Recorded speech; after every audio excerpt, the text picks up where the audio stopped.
Olá, meu querido amigo, seja muito bem-vindo ao nosso programa Viva. Cada semana estamos aqui no nosso canal do YouTube com projetos, com ideias, com abordagens atuais e relevantes para a nossa comunidade.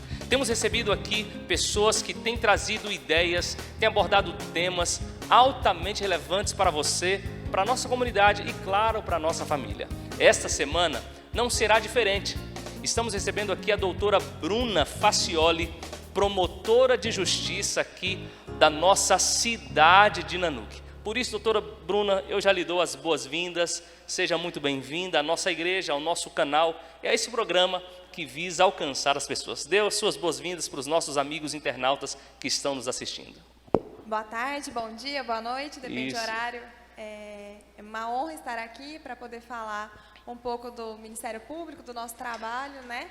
Especialmente em relação aos idosos, que a promotoria que eu trabalho é curadora dos idosos. Agradeço a oportunidade de tratar desse assunto tão importante e às vezes esquecido aqui, né, na comunidade. Muito obrigada pela oportunidade de estar aqui, ter feito esse convite.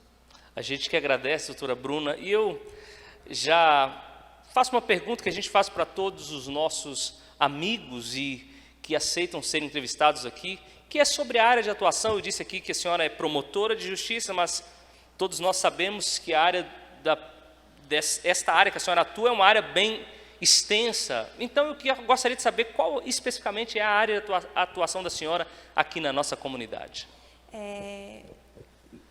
Eu estou aqui na Nanuque há uns 7, 8 meses mais ou menos. Sou titular da primeira promotoria de justiça, que é a promotoria de justiça curadora dos idosos, das pessoas com deficiência, direitos humanos, controle externo da atividade policial e também criminal, né? E a parte civil, quando o Ministério Público atua como fiscal da ordem jurídica, né?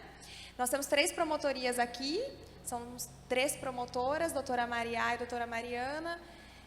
As demais têm outras atribuições, né, como eleitoral, juizado especial criminal, outra também que tem a criminal, saúde, então tem todas as atribuições aqui em Nanuque. Muito legal, ou seja, apesar de nós termos 3 promotoras abordando diversas áreas, são áreas que requerem muito trabalho, né? Eu percebi aí que a senhora trabalha em áreas bem específicas e algumas delas que são até tabus em nossa comunidade ainda, apesar de estarmos vivendo aí no século XXI, né? Com certeza. Essa parte dos idosos e também eu não tenho atribuição específica na violência doméstica. No entanto, como a promotoria que eu trabalha direto com a segunda vara, que possui a competência específica da violência doméstica, então eu também atuo na violência doméstica. São os 2 temas aí que são bem complexos e ainda tem uma certa dificuldade, né, aqui na comarca. Sim, em relação a esses temas. Tabu, preconceitos ainda. Nós trouxemos aqui a doutora Aline, trouxemos também a doutora Irani, que eu acho que já não está mais aqui na nossa cidade, que trabalhou esses tabus. E hoje nós vamos trabalhar um pouquinho sobre os nossos idosos, né? Que pessoas que são queridas, amadas, mas infelizmente ainda muito maltratadas no nosso contexto, ainda existe violências contra essas pessoas. E curioso, doutora Bruna, é que a população de idosos tende a crescer ainda mais, né? Nós tendemos a ter futuramente, eu pesquisando um pouquinho antes de fazer essa entrevista, melhor dizendo, eu pesquisei que daqui a um tempo a população de idosos será maior do que a população não idosa, se a gente pode dizer assim. Por isso, eu entendo que esse é um assunto relevante, importante, que ainda exerce e tem preconceito na nossa comunidade e também é um tabu. E eu já começo perguntando para a senhora sobre a área do direito, a área de atuação da senhora. Há uma legislação específica com relação ao direito dos idosos aqui no nosso país? Sim, existe. Inicialmente, a Constituição Federal já traz, né, a proteção dos idosos. Os idosos, de acordo com a Constituição Federal, devem ser, né, protegidos por toda a sociedade, tanto pelo Estado, quanto pela sua família e também pela sociedade, né? Então, todas as pessoas, mesmo aquelas que não têm um relacionamento com os idosos, também têm a obrigação, né, de garantir e proteger os idosos. E aí vem o Estatuto do Idoso, que é uma legislação específica que traz diversos direitos, né, reforçam os direitos dos idosos, traz várias medidas que auxiliam na proteção desses idosos, como a possibilidade de aplicar medidas de proteção, igual aplica-se em relação às crianças, então também existe essas medidas para aplicar em favor dos idosos, né? Então é uma legislação extremamente importante, traz outros direitos para os idosos, como o transporte, como a possibilidade de desconto para acessar áreas de lazer, traz a questão do benefício assistencial para as pessoas, né, para alguns idosos. Então, é uma legislação de extrema importância que deveria ser trabalhada mais nas escolas, para conhecimento, porque até os idosos, às vezes, não conhecem e não têm noção dos direitos, né, do que pode e que não pode ser feito em relação a eles. Então, existe essa legislação que vem para protegê-los. Proteger e trazer benefícios também para essa população, que podemos dizer uma população carente, né, de afeto, de amor. Eu tenho meu avô mesmo, 89 anos, minha esposa também tem os avós dela vivos, e o que acontece? A gente percebe que são pessoas carentes de atenção, porque elas tinham uma vida ativa e depois passam por uma vida, se a gente pode dizer, com todo respeito à palavra, inativa, com todo respeito, e acaba tendo esse baque, né? Então, tudo isso é positivo e traz benefícios e proteção para esses nossos queridos amigos, avós e pais. Segunda pergunta, doutora Aline, é sobre a idade. Qual é a idade para se tornar um idoso? Alguns dizem que 60, outros dizem 65. O que o estatuto, as leis falam? A partir de agora, você é considerado um idoso. De acordo com o Estatuto do Idoso, considera-se pessoa idosa aquela que tem idade igual ou superior a 60 anos. O que causa, às vezes, uma confusão em relação a essa questão da idade é porque o Estatuto do Idoso traz, para alguns benefícios para os idosos, a idade igual ou superior a 65 anos. Mas toda pessoa acima de 60 anos, ela é idosa, igual, né, ou superior a 60 anos. Por exemplo, o LOAS, que é um benefício assistencial, que é concedido ao idoso que não tem condições de subsistência, ele é oferecido para as pessoas com idade igual ou superior a 65 anos. Os transportes também, idade igual ou superior a 65 anos. Então, causa essa confusão por causa de alguns benefícios. Dentro do Estatuto do Idoso, em relação à idade, é importante destacar que recentemente teve uma alteração legislativa e dentro do grupo dos idosos tem uma atenção especial para o grupo de pessoas com idade igual ou superior a 80 anos. Né, que entende-se que dentro dos idosos esse grupo estaria mais vulnerável ainda. Um outro subgrupo ali dentro, Exatamente. Né? Então, coloca-se que é prioridade absoluta. Então, os idosos, o atendimento deles já é uma prioridade. Mas as pessoas com idade igual ou superior a 80 anos recebem assim, uma atenção mais intensa ainda, por realmente ser um grupo que demanda uma atenção e um pronto atendimento. Né? A idade, conforme vai passando o tempo, realmente vão tendo mais dificuldades e uma sensibilidade do Estado foi de reconhecer essa atenção para as pessoas com idade igual ou superior a 80 anos. Entendi. A senhora falou aí de um benefício, eu não captei o nome corretamente. LOAS? LOAS. Tem como esclarecer um pouquinho? É um benefício que é pago por meio do INSS, de uma forma bem simples, assim, para as pessoas conseguirem entender. Que alguns idosos trabalharam ou não recolheram, ou às vezes não conseguiu trabalhar e não tem condições de se sustentar. E aí eles buscam junto à assistente social esse benefício que é previsto na lei, só que aí para o idoso, esse benefício ele é concedido tanto para a pessoa com deficiência que não consegue trabalhar, e também para os idosos, só que dentro do grupo apenas as pessoas acima de 65 anos e não 60 anos. É um benefício, existem vários requisitos, né? Mas de forma simples assim, as pessoas que não têm condições, né, de subsistência, aí vem esse benefício que é no valor de um salário mínimo para auxiliar. Muitos idosos recebem esse benefício e interpretam como aposentadoria. Sim. Então tem vários idosos que recebem esse benefício e acham que é uma aposentadoria, mas é conhecido como LOAS, né, o benefício assistencial. Entendi. Isso é importante falar para você. que está por aí nos ouvindo, que tem algum familiar. Obviamente, como a doutora Bruna disse aí para você, é uma assistência específica, não é? Para um grupo que talvez, por questões até, às vezes, de informação que não chegou a eles, não puderam pagar um INSS, outras coisas mais, e hoje tem algumas carências, então é importante pesquisar LOAS. Como que escreve? LOAS, LOAS mesmo. LOAS. É um benefício assistencial. Ok.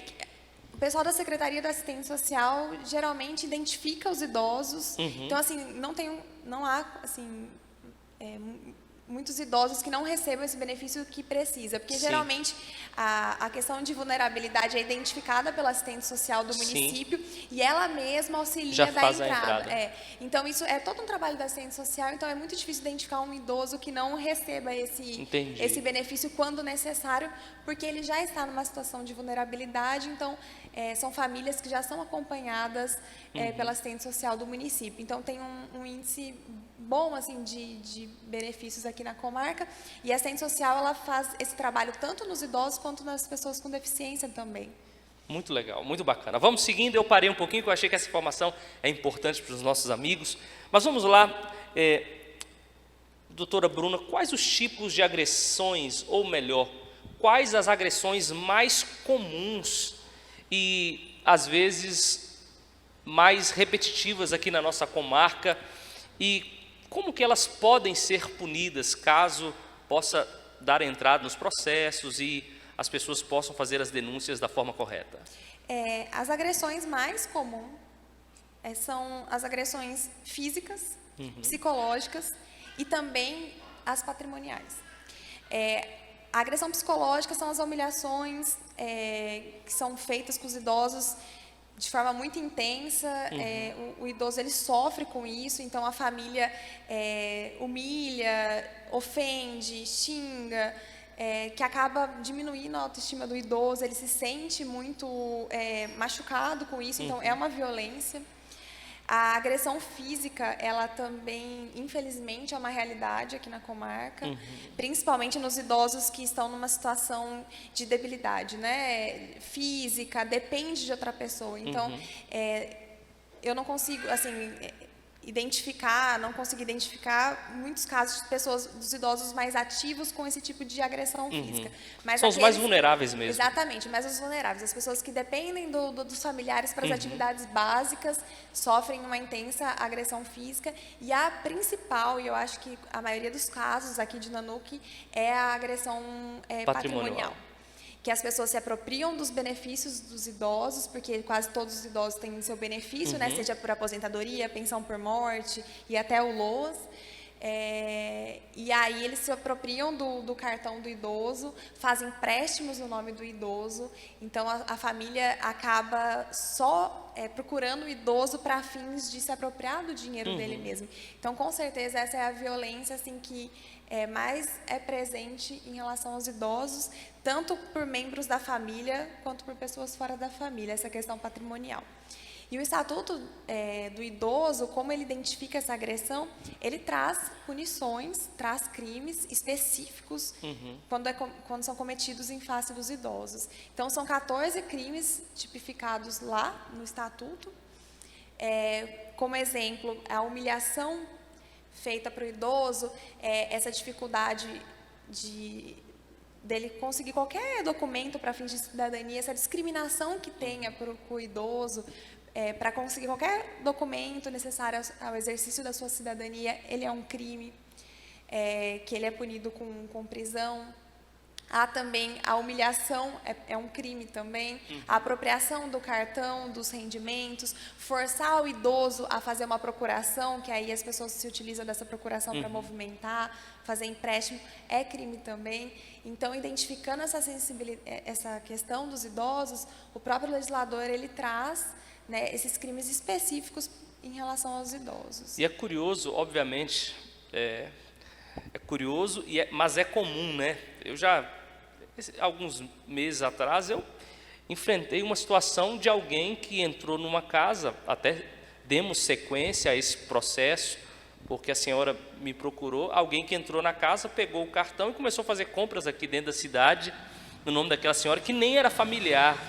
E o pior ainda, na minha visão, quando isso acontece dentro de casa, né? Há uma falta de sensibilidade, uma falta de amor. Obviamente, se há uma necessidade, esse idoso, obviamente, vai colaborar com alguma finança, mas tira tudo e tira até o direito daquele idoso de administrar os seus próprios recursos, né? Isso. É um crime que é muito praticado, principalmente porque os idosos, eles às vezes têm dificuldade com tecnologias, então no banco, na fila do banco, ele acaba pedindo uma ajuda para uma pessoa que não trabalha no banco, e aí ele faz o que o idoso pediu, mas também aproveita a oportunidade para sacar o benefício dele, utilizando da senha do cartão e o cartão fornecido. Sim. Então é muito comum os idosos entregarem um cartão para uma pessoa de confiança que não é da família, para fazer o saque mensal, e aí ele tem direito, por exemplo, a R$ 1.045 o salário mínimo, e entrega R$ 900, R$ 800. É muito comum aqui na comarca as dívidas, as pessoas reterem os cartões dos idosos para fins de pagamento de dívida, e isso é crime, isso não pode. Então, é comum utilizar disso, forçar a dar procuração, e aí as pessoas movimentam a conta sem o idoso nem saber o que está acontecendo. Sim. E uma pergunta, só uma curiosidade minha, os crimes, as punições, as consequências, elas são brandas ou são severas nesse caso? Depende, os crimes são bem específicos, tem que analisar exatamente a conduta da pessoa, mas são penas de 6 meses até 4 anos, e em relação à procuração, a pena até 5 anos. Então depende muito o contexto, né, o histórico, para saber qual a pena a ser aplicada. Mas sem a parte criminal, há a possibilidade de buscar algumas coisas no âmbito civil, como, por exemplo, afastar o agressor do lar dos idosos, né, do idoso que está sendo vítima de qualquer crime. Então, além do crime, também há outras medidas que podem ser adotadas em proteção ao idoso. Exatamente. Eu quero fazer uma pergunta agora, baseado aqui no nosso contexto que nós estamos vivendo. Eu até quando marquei essa entrevista com a senhora, eu achava que nós já estaríamos vencendo esse momento do Covid-19, mas, como a gente sabe, está voltando tudo de novo, né? E como as notícias têm nos orientado, como os especialistas têm falado, os idosos são os principais ou o principal grupo de risco com relação ao novo coronavírus. E a pergunta, não sei se a senhora já tem trabalhado bastante nesse assunto aqui na comarca, mas como o Ministério Público atua para a proteção desta faixa etária nesse período de crise sanitária? Por coincidência, hoje nós expedimos uma recomendação para um evento que ia acontecer no final de semana lá em Serra dos Aimorés, que ia ser um baile assim para os idosos, né? E o idoso, ele está no principal grupo de risco, ele configura aproximadamente dos óbitos, 70% dos óbitos do país corresponde ao grupo dos idosos, então realmente é um cuidado que tem que ser feito. Então o Ministério Público, tanto na parte da proteção dos idosos quanto da saúde, está atento aos eventos, tudo que está sendo realizado na cidade, para buscar proteger os idosos. Então, além das recomendações para não realizar alguns eventos, acompanhar as medidas, o que está sendo feito, né, no município, há uma proteção específica aos idosos que estão acolhidos, né, que eles estão nos abrigos, para que não recebam visitas, que tenham um cuidado especial das pessoas que trabalham no local, porque dentro desse grupo das pessoas, dos idosos que estão nesse grupo de vulneráveis, as pessoas que estão abrigadas, que são as pessoas que estão nos asilos, uma vulnerabilidade ainda maior. Já está afastada do seio da sua família, já se encontra, digamos, já sozinha, já sofre. Então, a nossa atenção é bem voltada em relação a isso. Então, nós acompanhamos as medidas, como está sendo feito. Em qualquer caso de suspeita, eles estão realizando os exames. Então, nossa atenção é qualquer movimento de retornar às atividades, acompanhar para que os idosos tenham seus direitos garantidos. E é interessante que, igual a senhora falou de um baile, e eu, ao fazer esse comentário, não estou aqui exercendo ou tecendo uma opinião própria, estou apenas observando algo que muitas vezes você faz algo que incentiva eles a quererem ir. Porque não há dúvida, você perguntar para um idoso, olha, você quer ir? Ele vai responder. Então, às vezes, é sábio e é prudente nós evitarmos algumas coisas específicas justamente para favorecer a esse grupo, né, tão querido, esse grupo dos nossos amigos idosos. E é muito bom saber que a promotoria tem procurado trabalhar intensamente nessa proteção, especificamente agora do nosso Covid-19. Mais uma pergunta, tem algum direito do idoso que é violado nesse momento ou não? Na verdade, esse momento acaba aqui violando vários direitos de várias pessoas, né? Não só no grupo dos idosos, né? A dificuldade nossa da liberdade de ir e vir, fazer assim, o que nós temos vontade. Então, há essa dificuldade, né, de acessar os locais públicos. E até uma polêmica isso hoje, não é? Exatamente. Nós não podemos proibir os idosos, né, dessa locomoção deles, mas é importante tentar reduzir ao máximo, porque ao passo que nós estamos restringindo alguns direitos, isso tudo é na proteção do direito maior, do bem maior que é a vida. De nada adianta deixar fazer tudo o que tem vontade, ninguém quer ficar dentro de casa, é claro, é um momento difícil, mas isso tudo é para proteger a vida, para depois conseguir usufruir os benefícios, né? Então é um momento realmente de restrição, é muito difícil ficar em casa, mas as pessoas que moram com os idosos têm que se ater a isso. Nós, por exemplo, no momento estamos sem máscara, mas estamos tomando todas as medidas. Janelas abertas, é importante falar isso, né? No local, janelas abertas, distanciamento. Então, assim, garantir essas medidas, porque realmente os direitos não são absolutos, né? Sim. Tem que ter uma restrição. Exatamente. E a senhora tocou bem no assunto. Esse tem sido um assunto polêmico, né? Qual é o direito? Aí vem essas questões, mas eu tenho o direito de ir e vir, mas pelo bem maior. É um assunto polêmico que nós não vamos entrar aqui nesse contexto, mas vamos seguindo aqui ainda dos desafios. Na visão da senhora, obviamente nós temos desafios macros em relação ao nosso país, estado, mas eu queria que a gente abordasse mais o nosso desafio local. Quais são os desafios locais no combate à violência contra o idoso aqui na nossa região de Nanuque? Eu acredito que é a falta de denúncias. Nós não temos muitas denúncias dos maus tratos dos idosos e acredito que isso pela ausência de órgãos especializados, né? Por exemplo, em relação às crianças e adolescentes, nós temos o Conselho Tutelar, as escolas, que são portas de entrada para denúncias de abusos e de agressões.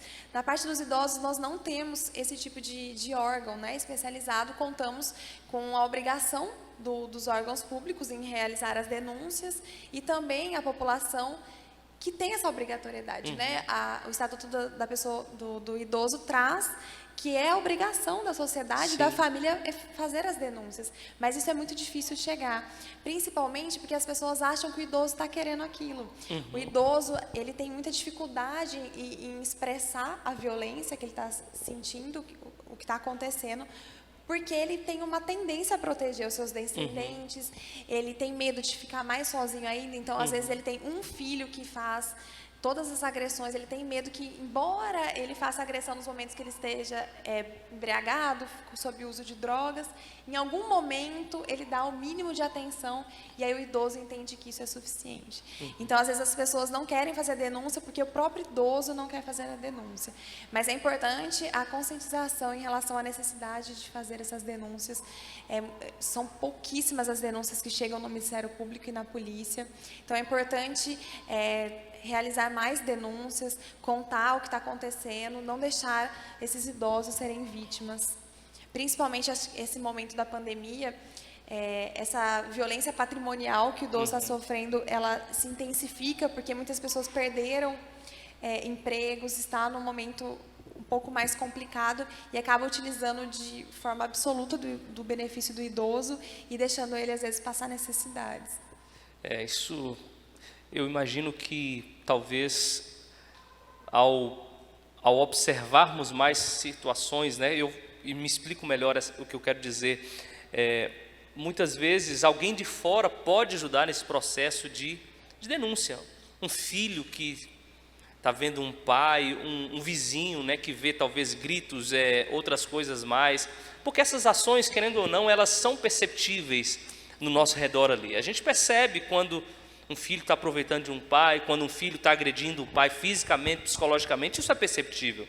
Por isso é importante a conscientização, não simplesmente de quem tem idoso em casa, apesar de que eu imagino que todos nós temos idosos ao nosso redor, mas principalmente daqueles jovens que não fazem parte de um contexto que muitas vezes não tem essa agressão. E é esse o motivo de nós estarmos fazendo um programa e dedicando alguns minutos para falarmos sobre este assunto. Por isso, você que tem visto alguma coisa, você que tem presenciado, nos ajude para que possamos seguir, para que possamos ajudar a quebrar esse tabu na nossa comunidade. E uma última pergunta, eu sei que o nosso tempo está acabando, mas a gente pode passar um pouquinho, não tem problema. Como incentivar as pessoas a realizarem denúncias contra os idosos e quais os canais disponíveis para isso? As pessoas precisam fazer as denúncias, que é uma forma de proteger os idosos. Muitos ficam... a pessoa escuta barulho na residência, não sabe o que está passando ali dentro, mas às vezes o idoso ele fica o dia inteiro trancado. Principalmente um idoso que tenha deficiência mental, aí a situação se agrava ainda mais. Geralmente as pessoas acabam deixando ele trancado em algum momento, deixa sozinho mesmo não podendo. Às vezes fica sem alimentação, num local sujo. Então, é importante denunciar, e há vários caminhos para denunciar, e caminhos sigilosos, que a pessoa não precisa se identificar. Nós temos a ouvidoria do Ministério Público, que é pelo site, a pessoa não precisa se identificar, ela pode fazer. E é importante que o relato ele seja completo, não simplesmente, olha, o meu vizinho está sofrendo violência. Escrever o tipo de violência, quando que isso acontece, para que seja feito uma abordagem mais intensa, o horário, se é no final de semana, em que momento que esse idoso está sofrendo, porque às vezes em uma abordagem ele vai acabar negando que aquilo acontece. Então, destacar tudo que acontece ali. Além do Ministério Público, a Polícia Civil. A pessoa pode procurar os órgãos de saúde, porque é a obrigação dos órgãos de saúde, a notificação de violência ela é compulsória, ele tem que notificar. Então, às vezes, a pessoa pode procurar qualquer profissional da saúde ali do bairro, pode utilizar o Disque 100, que é extremamente importante. Ele chega, o Disque 100 tem um canal direto, que ele faz denúncia para o Ministério Público. Então, em poucos dias, já está no Ministério Público essa denúncia. Então, são os canais, assistente social, qualquer órgão público está apto a receber a denúncia sobre os idosos. Então, não há por que não fazermos a denúncia. Tem internet, telefone, tem assistência social e outros órgãos para que isso aconteça e a vida dos nossos amigos, dos nossos avós, tios, possa ser preservada e possa ser uma vida saudável, porque a gente fala de saudável, não é simplesmente saúde física, mas mental, entre outras áreas, né? Para que esse tempo possa ser um tempo próspero, agradável para esses nossos amigos. O nosso programa está terminando e eu agradeço a senhora, a doutora Bruna, pela presença, por aceitar o nosso convite. Espero ter outras oportunidades de dialogarmos outros assuntos tão importantes para a nossa comunidade. Tá certo? Eu que agradeço, muito obrigada. Muito obrigado. E eu, como de costume, quero ler um texto da Bíblia para fecharmos esse momento e para que você possa refletir sobre os princípios bíblicos. A Bíblia, em vários textos, ela fala sobre o respeito a todas as pessoas e também sobre o respeito aos idosos. E um dos textos que eu quero ler aqui está no livro de Levíticos, 19:32, que diz assim: deves levantar-te diante do cabelo grisalho e tens de mostrar consideração para com a pessoa de um homem idoso. Por isso, é bíblico, não é simplesmente as leis do momento, mas é algo que já vem do passado, desse respeito, desse carinho e desta atenção com os nossos amigos. Por isso, eu deixo aqui mais uma vez um pedido a você. Se você perceber algo diferente em relação ao tema dos idosos, alguma agressão, seja ela física, psicológica e patrimonial, que você imediatamente procure os canais para que isso possa ser denunciado e esta agressão possa ser evitada. Que Deus possa te abençoar. E eu peço mais uma vez a permissão para orar com você, para pedir a bênção de Deus para a sua vida e para a sua família. Oremos.